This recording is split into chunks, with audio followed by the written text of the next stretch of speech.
A very good morning, students. Today is the last session for auditory physiology.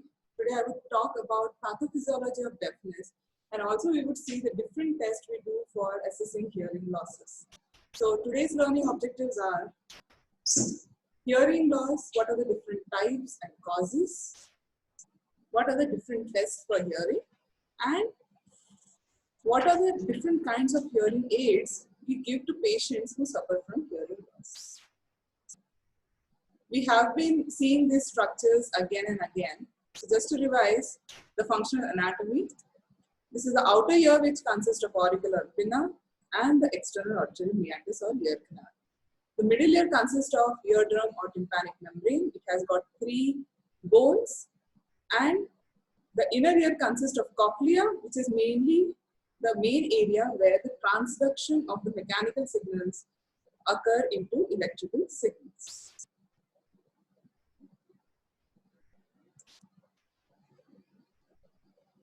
So what are the events involved in hearing? So when the sound waves arrive and they strike the tympanic membrane moves. Now as the tympanic membrane moves, the malleus which is attached to the posterior part of the tympanic membrane, it starts moving, and there is displacement of this auditory ossicles in an orderly fashion. So this foot plate of stapes is attached to the oval window, which will cause a pressure wave generation in the perilimb, and depending on what kind of frequency it is, that position on the basilar membrane is displaced and those hair cells get stimulated. This pressure wave is again received by the round window. Now, the distortion of this basilar membrane causes vibration of the hair cells against the tectoral membrane, and there is conversion of this mechanical energy into electrical energy. This information is carried by the cochlear nerves, which is a component of the 8th cranial nerve, that is the vestibular cochlear nerve, to the central brainstem pathway.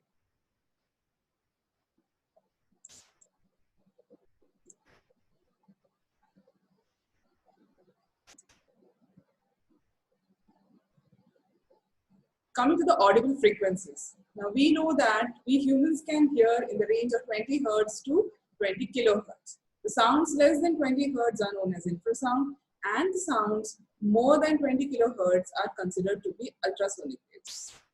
So let us see the clinical applications for the day.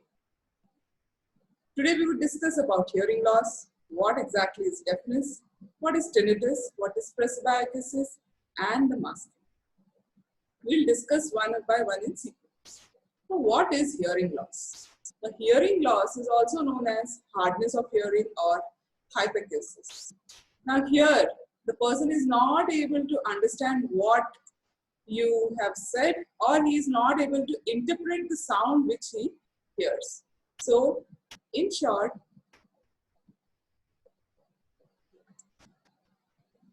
there is impairment of hearing which may affect either one ear or both ears. So, this difficulty in hearing of conversational speech or loud sound is known as hearing loss, which has got different grades. Now, deafness means there is little or no hearing, means there is profound hearing loss. Now, often the deaf people use sign language for communication. Now, in India, almost 10 to 12% of the total population suffers from some kind of hearing loss. Now, as you age, the prevalence of hearing loss goes on increasing. As per statistics, around 2% of children suffer from some type of hearing impairment. Above 60 years, impairment is present in 30% of population, and in age group of 80 years, almost 50% have some type of hearing loss. Now, the WHO has given a classification for hearing loss. So, when the hearing loss ranges between 0 to 25 decibels, it is labeled as no hearing loss. In this situation, the person is able to hear whispers. When the loss ranges between 26 to 40 decibels, it is known as mild hearing loss. Now, When a person suffers from mild hearing loss, he is able to hear the repeat words which is spoken in normal voice at a distance of 1 meter. When the hearing loss ranges from 41 to 60 decibels, this is known as moderate hearing loss. In this condition, the person is able to hear and repeat the words which are spoken in raised voice at a distance of 1 meter. When the hearing loss ranges between 61 to 80 decibels, this is known as severe hearing loss. Now, here the person is able to hear some words which are shouted into better ear. And when the hearing loss is more than 80 decibels, this is known as profound hearing loss. In this case, the person is unable to hear as well as understand even when spoken in a shouted voice. So to revise, 0 to 25 decibels means no hearing loss, 26 to 40 decibel is mild hearing loss, 41 to 60 decibel is moderate hearing loss, and 61 to 80 decibel is severe hearing loss. Whereas when the hearing loss is more than 80 decibels, this is known as profound hearing loss. Now let us see the different types of hearing loss.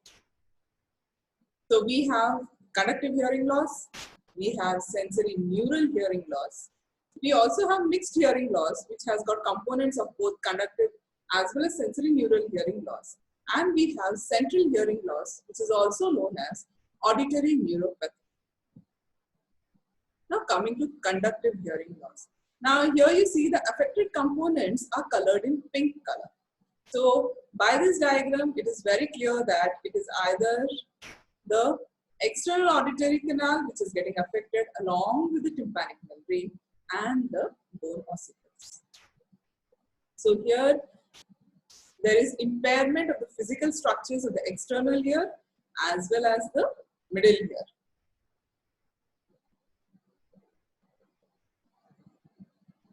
So this type of hearing loss impairs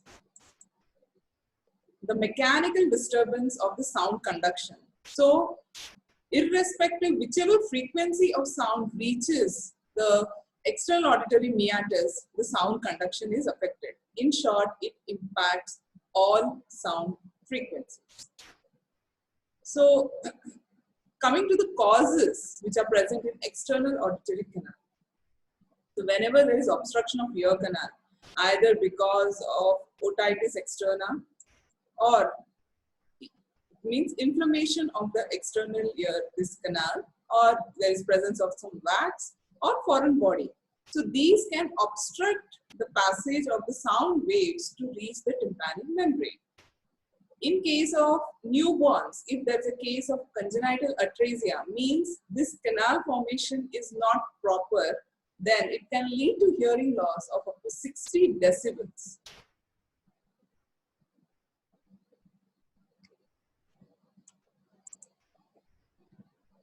Now see here, when you use a earbud to clean the external canal, the wax, instead of coming out, it can go and get occluded against the tympanic membrane. And if you try to go more deep, it can prove very dangerous by perforating the tympanic membrane. That's why use of earbuds for clearing the wax is not advocated. Now coming to eustachian tube.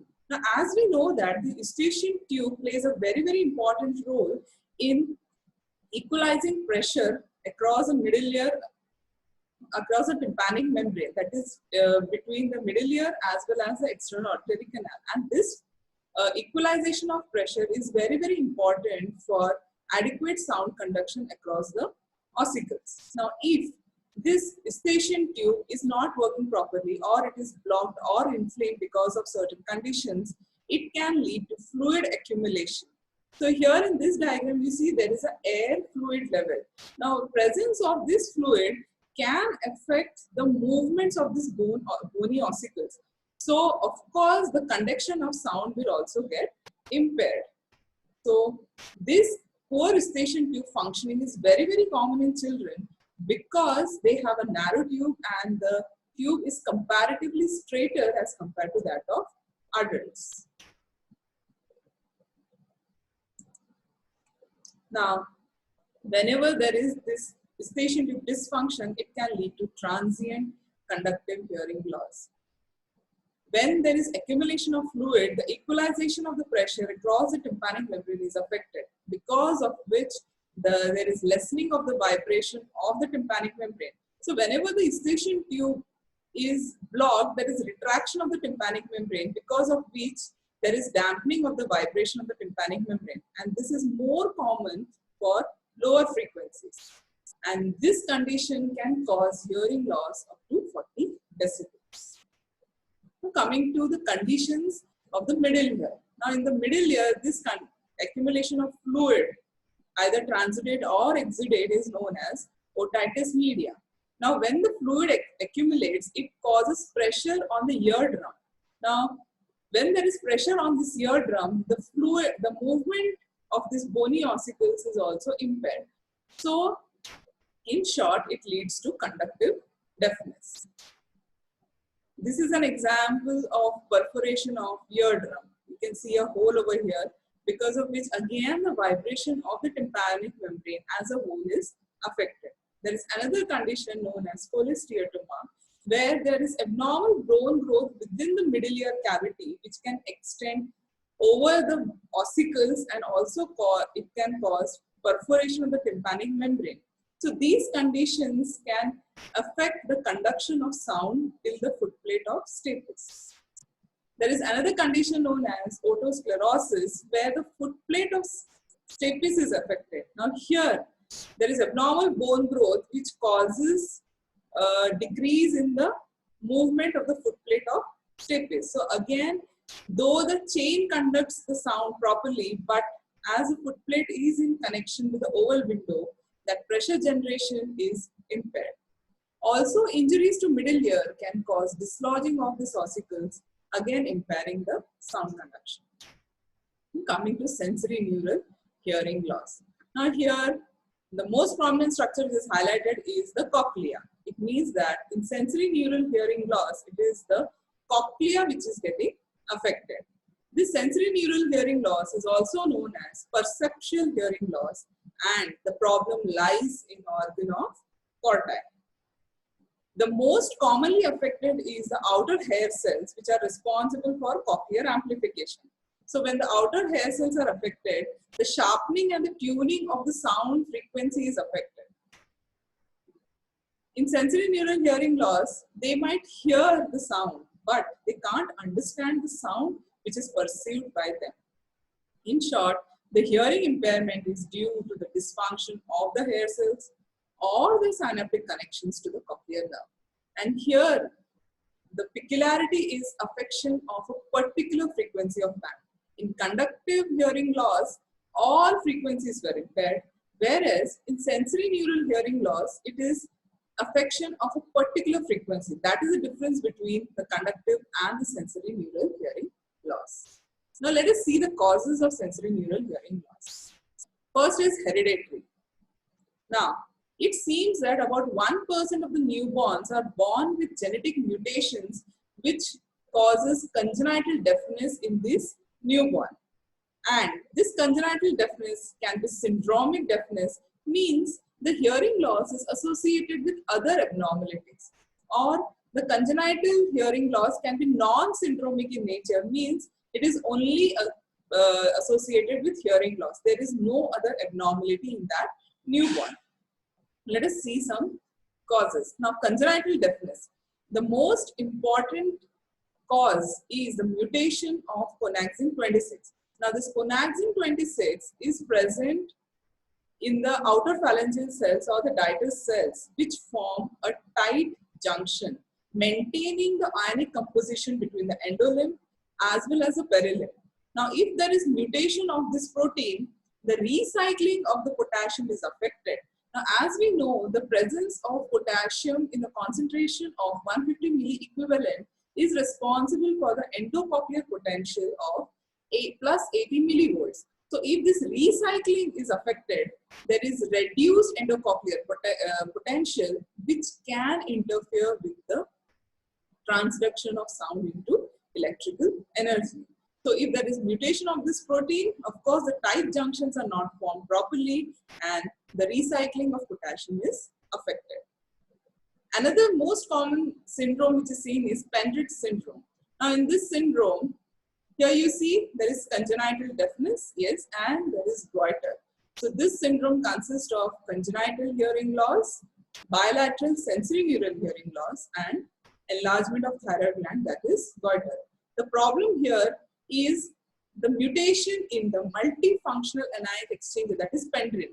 As we know, pendrin is a very, very important transporter which plays an important role in iodide organification. So in these people, there is presence of impaired iodide organification. There is sensorineural hearing deafness, and also there is enlarged vestibular aqueduct. So these people might also have some balance issues and goiter. Coming to next syndrome, that is Usher's syndrome. Now in Usher's syndrome, it is associated with blindness as well as deafness. So here the retinitis pigmentosa, which is a progressive condition causing building up of pigment on the retina. So that contributes to loss of vision in this patient, and which is associated with deafness. Now depending on the presence of deafness, it is divided into three types. That is type 1, where it is associated with severe to profound deafness, and retinitis pigmentosa can develop at early age. In type 2, there is moderate to severe hearing loss, and retinitis pigmentosa develops in early 20s. Whereas in type 3, they might have normal hearing as well as vision, but as they grow into adults, it can deteriorate. So Usher's syndrome is associated with loss of vision and hearing loss. So blindness and deafness is the component of Usher's syndrome. Now coming to next, Brandenburg syndrome. Now as you see in the pic, this beautiful girl has got a white hairlock, and if you look at her eyes, the color of the iris is different. So this syndrome is associated with hearing loss as well as pigment deficiencies. Again, here it is bilateral sensorineural hearing loss. And coming to the pigment deficiencies, we have heterochromia iridium, means both the iris have got different colors. It can happen that as if you look in this iris, the iris of this eye has got different color, that is brilliant blue and brown color, and presence of white forelock. Now coming to the next cause of sensorineural hearing loss, that is ototoxic medications. It seems that almost more than 200 drugs are known to be poisonous to the ears. Now let us see few. The most commonly used antibiotics, that is aminoglycosides, that is streptomycin, gentamicin, azithromycin, erythromycin, ofloxacin, levofloxacin, tetracyclines. So they are known to be ototoxic.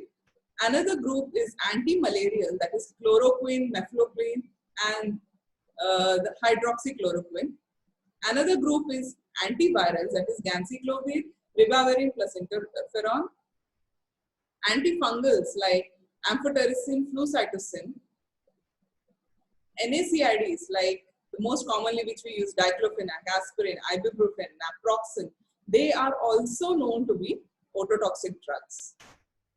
Anti-cancer drugs like cisplatin, carboplatin, vincristine are also known to be ototoxic.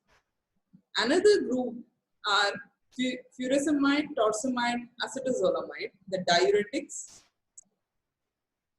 And other drugs are metoprolol, which is a beta blocker, ramipril, tacrolimus, and sodium valproate. So these are the commonly used drugs which can cause ototoxicity. So we have to screen the patient for presence of hearing loss or vulnerability to the hearing loss, so that we can monitor how much drug or the dose of these drugs are to be given for those patients. Now let us see how these drugs cause ototoxicity. Now this is a hair cell with the presence of mitochondria and riboplasm. So when the drugs enter into the hair cells, the clearance of the hair cells is quite, of the drug from the hair cells is quite less as compared to the extracellular compartment. That's why the accumulation of the drug occurs within the hair cells. Now, as these drugs get accumulated, they start entering into the mitochondria and the other cell organelles.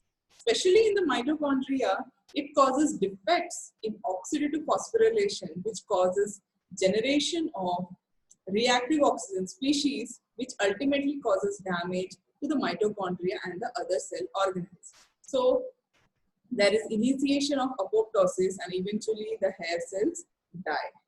So this is how the ototoxic drug causes destruction of the hair cells. Now, another cause for sensorineural hearing loss is illness. Now, there are few congenital infections which are associated with hearing loss in the newborn. It is known as TORCH infections. So, T stands for Toxoplasmosis gondii. I have shown you a picture of cat because it seems the cat acts as a vector for Toxoplasmosis gondii to the pregnant female. Another virus is the rubella virus, which is notorious to cause congenital infection.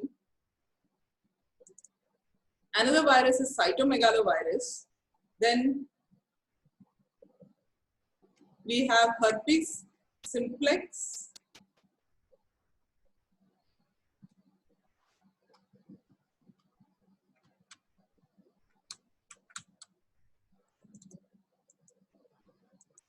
And Treponema pallidum, that is syphilis. So, Toxoplasmosis gondii, rubella, cytomegalovirus, herpes simplex, and treponema are known to cause congenital infection. And if the newborn is affected, especially in the phase of organogenesis, it can cause hearing loss. Now, in adults, these are the different conditions which could be associated with hearing loss. That is diabetes, depression, dementia. Then cerebrovascular diseases, that is stroke, cardiovascular diseases, or if there is accidental fall which has led to injury to the middle ear, some systemic inflammation, rheumatoid arthritis, sleep apnea, kidney diseases. So if a patient presents with these conditions, they have to be screened for hearing loss. Now, another cause for sensorineural hearing loss is exposure to loud noise. Now, loud noise is the most common thing present in and around the environment. Now, just recollecting the decibel chart, if we see a normal, if you whisper it is 30 decibel and a normal conversation is almost 60 decibel. But in the traffic, the decibels range from 70 to 80. It seems that sound more than 85 decibels are harmful, whereas if the decibel increases up to 100, it can lead to permanent cochlear damage. Now, these are the different causes of noise-induced hearing loss. Now, let us see the pathophysiology of noise-induced hearing loss. Now, whenever you hear continuously a same frequency of sound, for example, here it is 4 kilohertz, that is 4000 hertz. So that sound will keep on stimulating this hair cell, and because of continuous wear and tear, this hair cell will ultimately undergo degeneration. So this particular bandwidth is affected. So noise-induced hearing loss is a loss to specific frequency, means exposure to a particular sound frequency will cause loss of that bandwidth. Now, and it seems that NIHL mostly affects high frequencies. Now, continuous exposure to sound causes damage to the hair cells. Now, here you compare, this is a healthy hair cell, and because of continuous exposure to the sound, you see the number of stereocilia have reduced. Now, why this happens? Because excessive sound causes mechanical disruption of the stereocilia. Also, it is associated with metabolic exhaustion. Sometimes there is injury to the basilar membrane also. So these all things in toto can cause cell damage and cell death.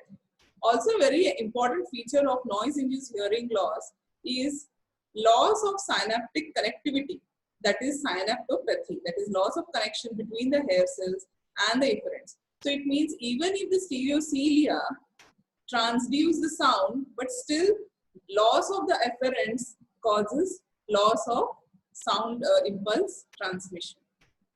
So this is what happens. Continuous exposure to the sound ultimately causes death of this hair cells. Now, as compared to the inner hair cell, it is the outer hair cells which are more vulnerable to damage. And unlike the birds and amphibians, our human hair cells cannot regenerate. So hair cells are lost forever. Another important cause for sensorineural hearing loss is natural aging and head injury. We will see this aging in details in the next slides. Coming to the mixed hearing loss. In the mixed hearing loss, it is affection of both the conductive components and the sensory components. For example, a person with sensorineural hearing loss develops middle ear infection. So this is an example of mixed hearing loss. Coming to auditory neuropathy, it is a problem in the auditory nerve or the pathway till the auditory cortex. So here the pathways are not able to conduct electrical impulses to the brain.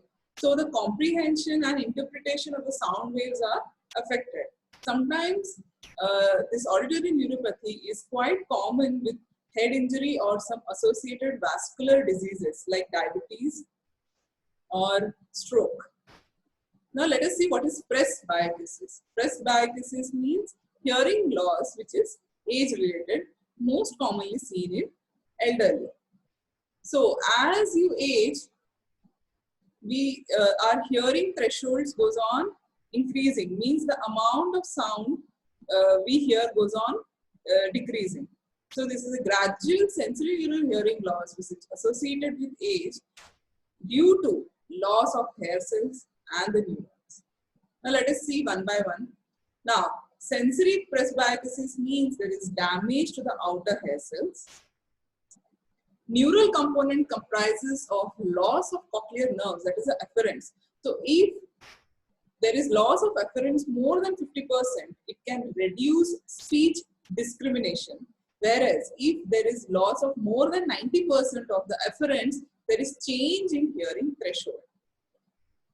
Now, presbyacusis could be also strial or metabolic in nature, means atrophy of stria vascularis. As we know, stria vascularis plays a very, very important role in K plus circulation.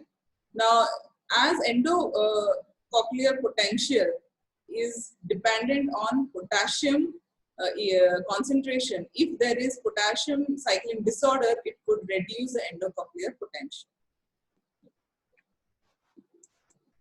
Next is cochlear conductivity. As you age, the basilar membrane gets stiff.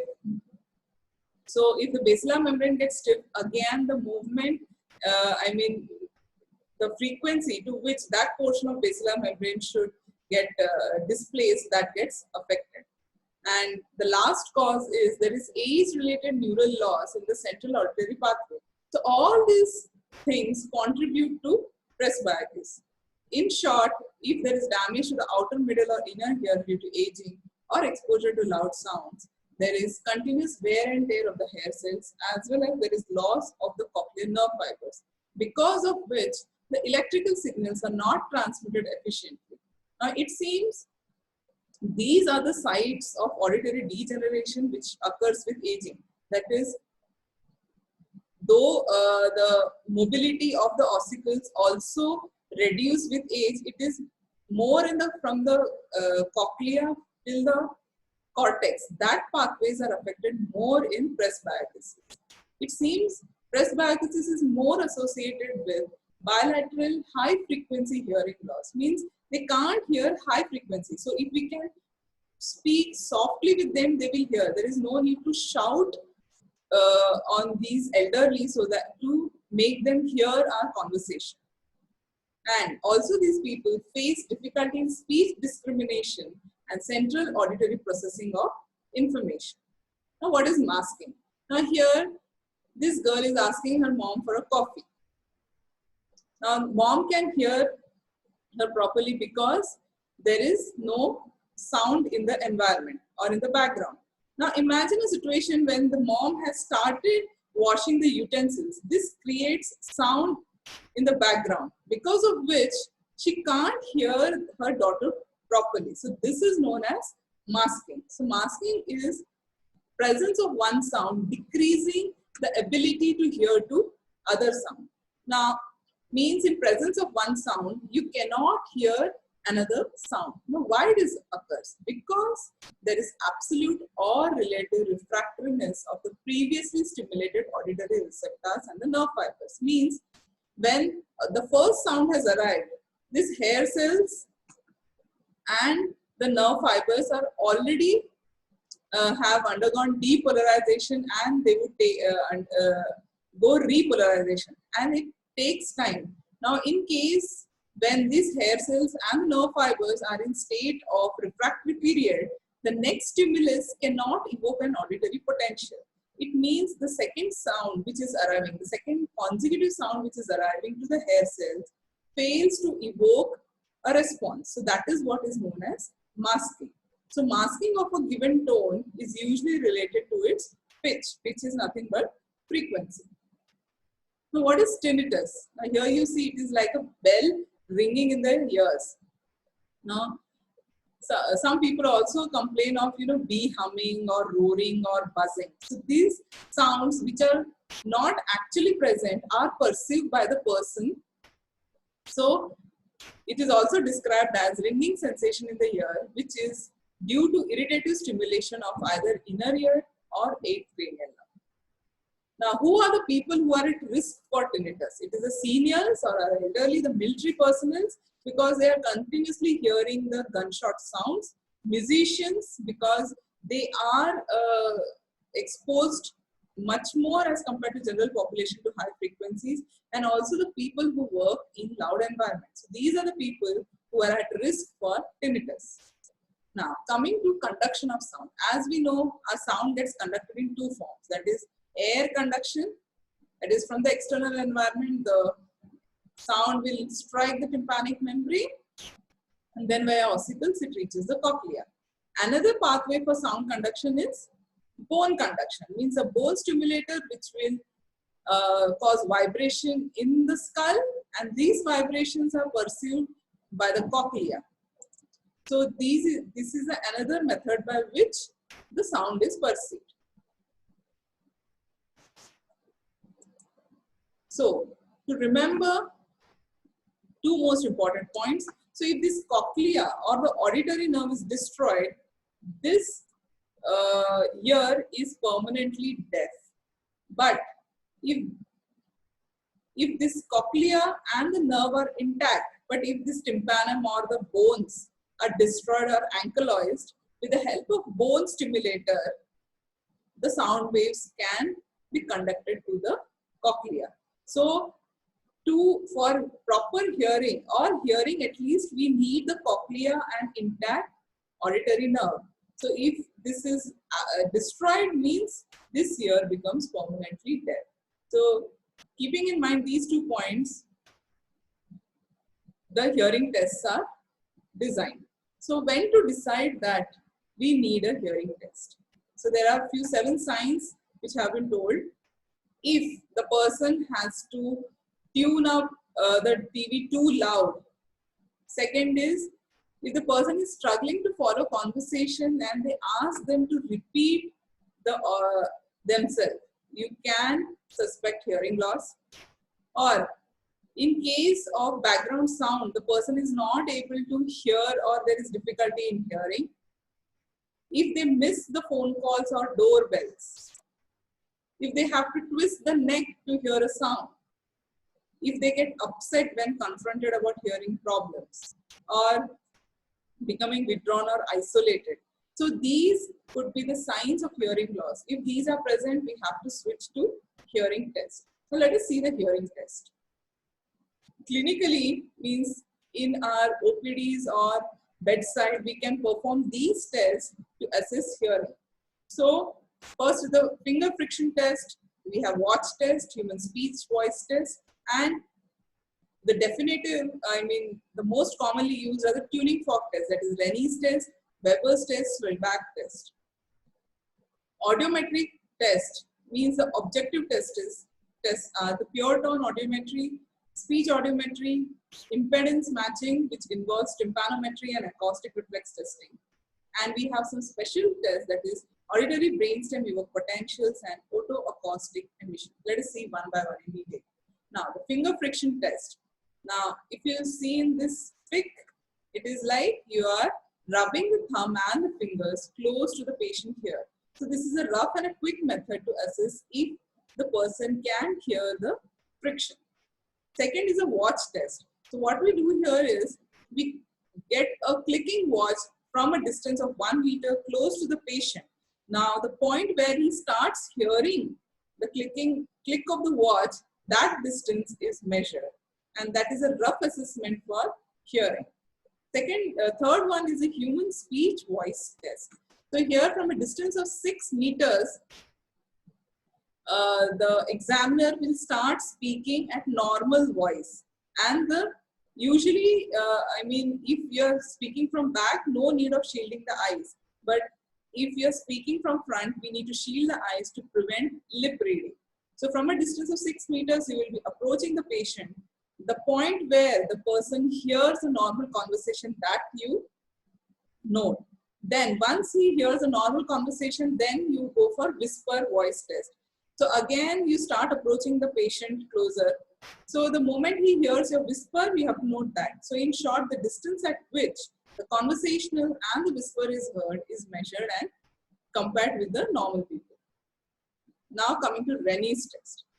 Now, this was proposed by Adolphe Rennie in 1855.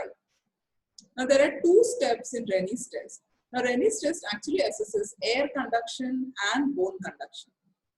Now in step 1, we tap a tuning fork and set it into vibration and place it perpendicular against the auricle in this position. And we ask the person to, whether he can hear the voice or not. The moment he stops hearing the voice, we will keep the base of the tuning fork near the mastoid. So this is a step for air conduction, means from the external environment, the sound waves are reaching in the tympanic membrane. In stage 2, when you keep the base of the tuning fork near the mastoid, it is the bone conduction pathway. So with the help of bone conduction, the cochlea gets stimulated and the person starts hearing sound. The point where he stops hearing sound, we have to know. Now, the tuning fork which is mostly used is 512 Hertz. Now here in the Rennie's test, we compare air conduction and bone conduction in the same year. So in normal hearing, bone conduction is more than that, air conduction is more than bone conduction. So you look at the thickness of the arrow. When air conduction is more than bone conduction, it is known as Rennie's positive. So in normal hearing, Rennie's is positive. Now when there is conductive hearing loss, means there is some problem in the chain by which the sound should reach the cochlea. So what is going to happen? The air conduction will be reduced, but when the bone conduction is compared, it will be normal. So when there is conductive hearing loss, bone conduction will be more than that of air conduction. That is referred as Rennie's negative. So in conductive hearing loss, bone conduction is more than that of air conduction. Now coming to sensory neural hearing loss. Now in sensory neural hearing loss, the problem lies within the cochlea, means either the hair cells are damaged or there is some synaptic connection issues or impairment in the pathway. So at this time, as the outer ear and the middle ear are normal, the conduction of sound air conduction would be more. But when the bone conduction is compared, because of affection of cochlea, the person perceives less sound. Means after you keep the mastoid, you keep the tuning fork behind the mastoid, the person might not hear the sound. It means again, in this case, air conduction is more than bone conduction, which is similar to normal hearing. The difference is, means that is Rennie's positive. The difference between normal hearing is the duration of hearing is shorter than that of normal hearing. So look at here. In normal hearing, air conduction is more than bone conduction. But you look at the duration or the intensity here, the air conduction is also reduced and the bone conduction is also reduced. But when you compare air conduction and bone conduction, air conduction is more than that of bone conduction. So, to interpret, we can say that Rennie's is positive, that is air conduction is more than bone conduction in case of normal hearing and sensory neural hearing loss. Whereas Rennie's is negative, that is bone conduction is more than air conduction in case of conductive hearing loss.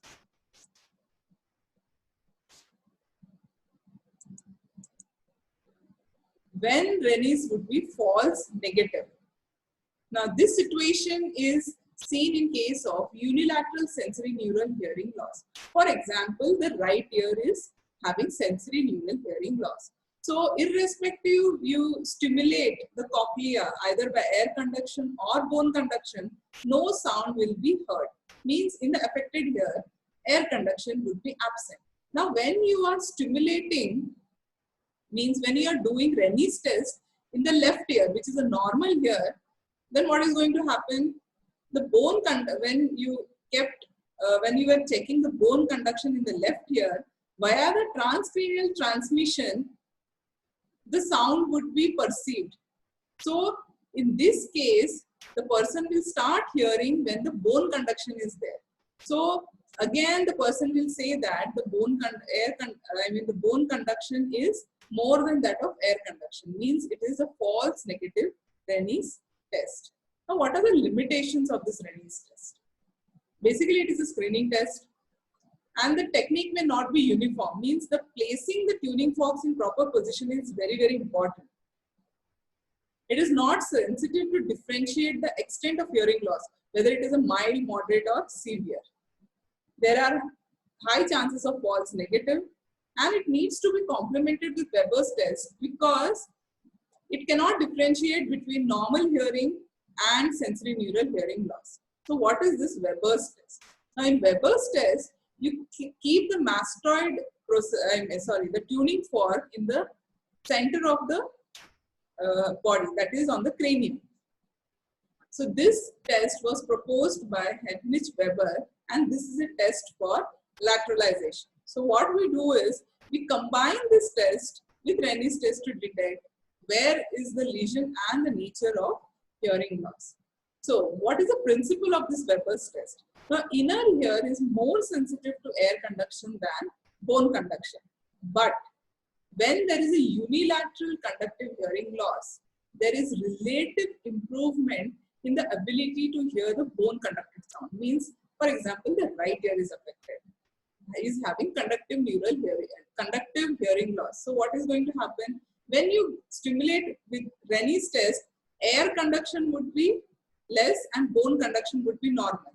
Now why this bone conduction seems to be improved? Because there is absence of masking effect. Means, as I have mentioned earlier, that in the background there would be lot of environmental sounds. So these sounds would keep some of the hair cells stimulated. Okay, means some hair cells will be in a phase of refraction. So when such environmental sounds are not reaching the cochlea, means that ear is becoming more sensitive to bone conducted sound as compared to unaffected ear. So in Weber's test, now here you have kept the tuning fork in the center of the cranium. So what you see is the sound perceived is of equal loudness in both ears. Means you have symmetrical hearing. So this is present in normal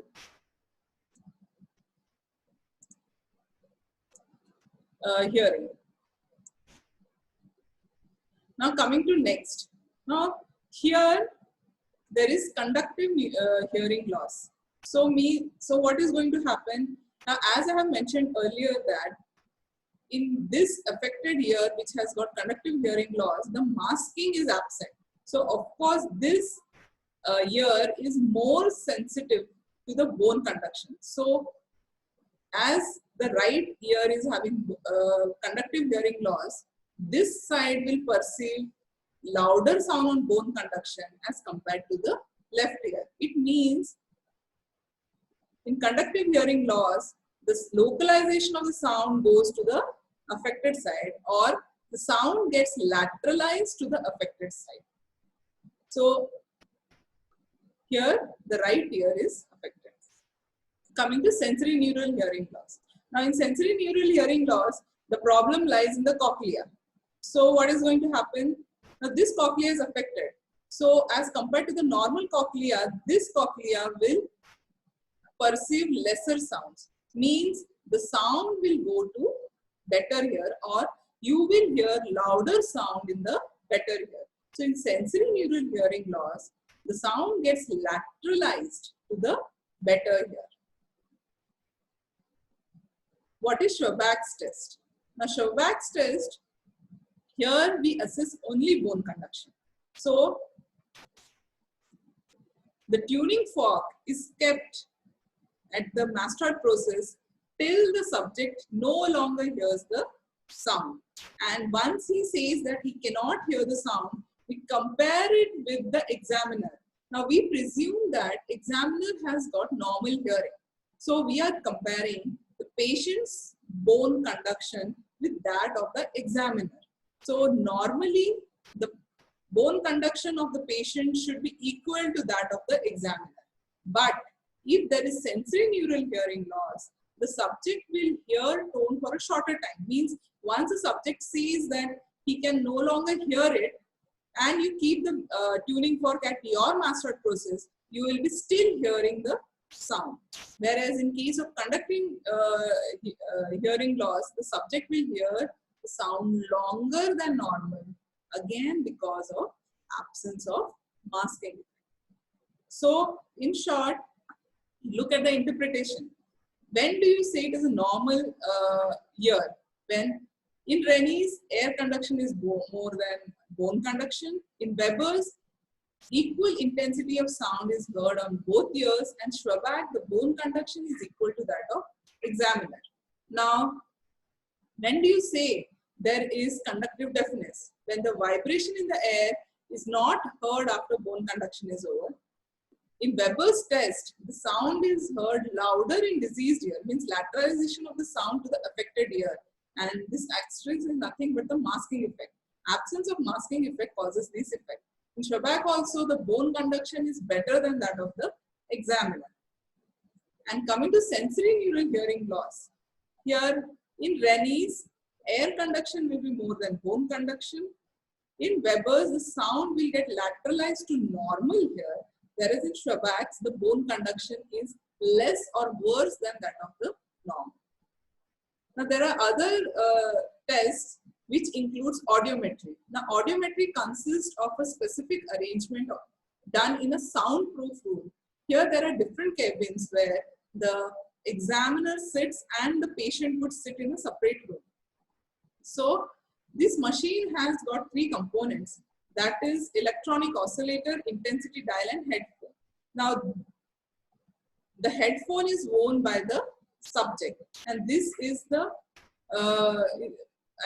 the dial where the examiner would be sending specific decibels or specific frequencies, and the person is supposed to respond to these sounds. Now, coming to pure tone audiometer, it measures auditory acuity both for air conduction as well as bone conduction. Means it gives an objective measurement for degree of deafness. And since we can give different frequencies through the headphone, it gives us a picture of tonal range. I mean, which frequencies are affected. So we can send pure tone both through ears and as well as we have bone stimulators. So we can assess both air conduction as well as bone conduction. So whenever the subject hears the note or the tone, he will raise the voice because the subject is kept in a soundproof room. So we have a glass in between through which we can see the response. Now this is a typical audiogram chart where we have, we write right and left. For example, here, the circle is right, the cross is left. For bone conduction, we use triangle, and masked, unmasked. So these are the typical signs which we use to plot the chart. So at each frequency, the threshold frequency is determined. For example, you are using a 250 Hertz. So you will start giving sound at 0 decibel. As we know that 0 decibel doesn't mean absence of sound. Okay, so it's 0 decibel. Then we will give it 10 decibel. If the person is still not able to hear at 10, we will give 20 decibel. So if the person starts hearing 250 Hertz at 20 decibel, he'll raise his hand and you will plot the graph. Then you come to 500 decibel. Now again you will start giving at 0 decibel, at 10 decibel. For example, here for 500 the person hears the tone. So you will plot the chart at this point. So this is how for each frequency you will plot against the decibels. So this is a very typical graph we have obtained. You see the red is the right ear and the cross is the left ear. If you see here, the person is able to hear all frequency in the range between 10 to 20. So as we know, less than 25 is normal hearing. So this is an audiogram for hearing levels within normal limits. Now compare this audiogram. Now in this audiogram, you see the left ear, the dipping starts at 6,000. But if you compare the right ear, all frequencies are equally affected. So as we know, all frequencies are affected equally in conductive hearing loss. So in the right ear, we have conductive hearing loss. Coming to this one. So look at this graph. So here the bone conduction is also given with the help of masking. So here you compare the left ear over here has got similar response for both air conduction as well as bone conduction. And if you look at 750 and all, they are responding at 70 decibels. It means the threshold has raised. So if you compare as compared to right ear, the left ear is affected. And as both air conduction and bone conduction are equally affected, it is an indication for sensory neural hearing loss. So we can say that in the left ear, we have sensory neural hearing loss. Now look here, a dip is seen at 3000 Hertz. So again, both air conduction as well as bone conduction are equally affected in both the ears. So both right and left ear are affected, but if you see, the left ear is affected more than that of right ear. Okay, so sharp dip from 3000 onwards. So we can say that it is a bilateral sensory neural hearing loss, which could be now noise induced because a particular frequency is more affected. Coming to impedance matching. So we have tympanometry. Here we send a particular sound pressure which strikes against the tympanic membrane and is received by a transducer. So we measure the pressure scale. So this is an objective test for middle ear functioning to assess the mobility of eardrum in response to air pressure. So it is usually used to diagnose tympanic membrane perforation or if there is any obstruction in the ear canal. Now coming to acoustic reflex testing. Now this is another test to assess middle ear function where we measure the involuntary muscle contraction of middle ear. Means we know there are two muscles present, that is tensor tympani and stapedius in the middle ear. So we assess those two muscles. Now coming to auditory brain stem response, or also known as ABR. So here you see this baby, on this baby we have placed electrodes at different sites. So we attach these electrodes over the head, earlobes and scalp, and we give headphones to wear. So via the headphones, some sound signals are sent and we record a wave pattern which is being generated in the auditory pathway and in the auditory cortex. So this is a simpler version to measure auditory brainstem response. Okay, so these are the typical waves which are obtained during ABR. So the details would be discussed in the next class. So depending each level, you have a different wave pattern. So that is what we measure in the ABR. Now, autoacoustic emissions. This is another simpler and quick non-invasive test used to assess the function of inner ear. So what we do is, there is a tiny probe which is fitted in the external canal, and we give stimulus via this machine. So whenever we hear, we produce some emissions in the hair cells. So these emissions are recorded by this probe. And when the hearing loss is more than 50 decibel, we cannot get these emissions. So this is a method used to assess hearing loss. Now, why this screening is necessary? Because, and especially in newborns, because language skills, speech quality, expressive and receptive vocabulary are all enhanced whenever you are exposed to oral language. So this newborn screening is important because language development begins at birth and completes by age of 6 years. And when you give hearing aids for first 2 to 3 months of life, this child can develop normal hearing and speech. Because if this hearing problem is not addressed, it can result in delayed language development. Their academics could be underachieved. And most important is risk of injuries and social isolation. So for this newborn screening, we use ABR and autoacoustic emissions for screening, which is very quick and non-invasive. So coming to hearing aids. So we have the different types of hearing aids, that is behind the ear is like this. We have mini behind the ear device. We have in the ear device. We have in the canal device and completely in the canal device. So these are the different parts. I mean, nowadays we have chargeable hearing aids also. Now coming to cochlear implants. So cochlear implants are usually used for treating the hear loss both in children and adults, especially for in cases of profound hearing loss.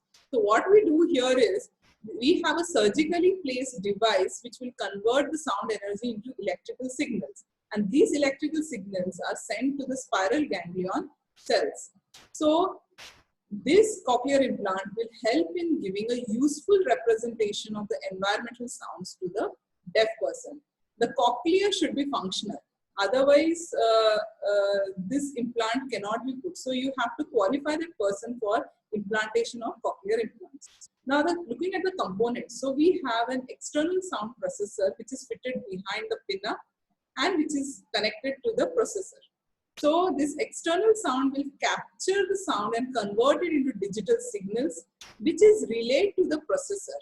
Now this processor will send these digital signals to the internal implant, which is fitted within the cochlea. So this internal implant will convert these signals into electrical signals and then send it via the cochlear nerve. And once this nerve is stimulated, the impulses will reach the auditory cortex, and this is how this person is able to perceive and interpret the sounds. Now, how can someone develop hearing loss? Either genetics would be involved, or if there is mutation of any genes. And mostly 50% are diagnosed at birth.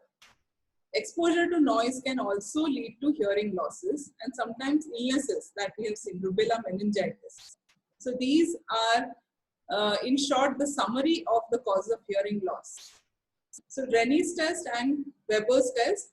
Rennie's test is positive, means air conduction is more than bone conduction in case of normal hearing and sensory neural hearing loss. Whereas Rennie's is negative in case of conductive hearing loss. Coming to Weber's test, the sound gets lateralized to affected hearing in case of conductive hearing loss, whereas sound gets lateralized to the normal hearing case of sensory neural hearing loss. So, in a family, I mean, if one person in the family has got hearing problem, then the whole family suffers from hearing problem.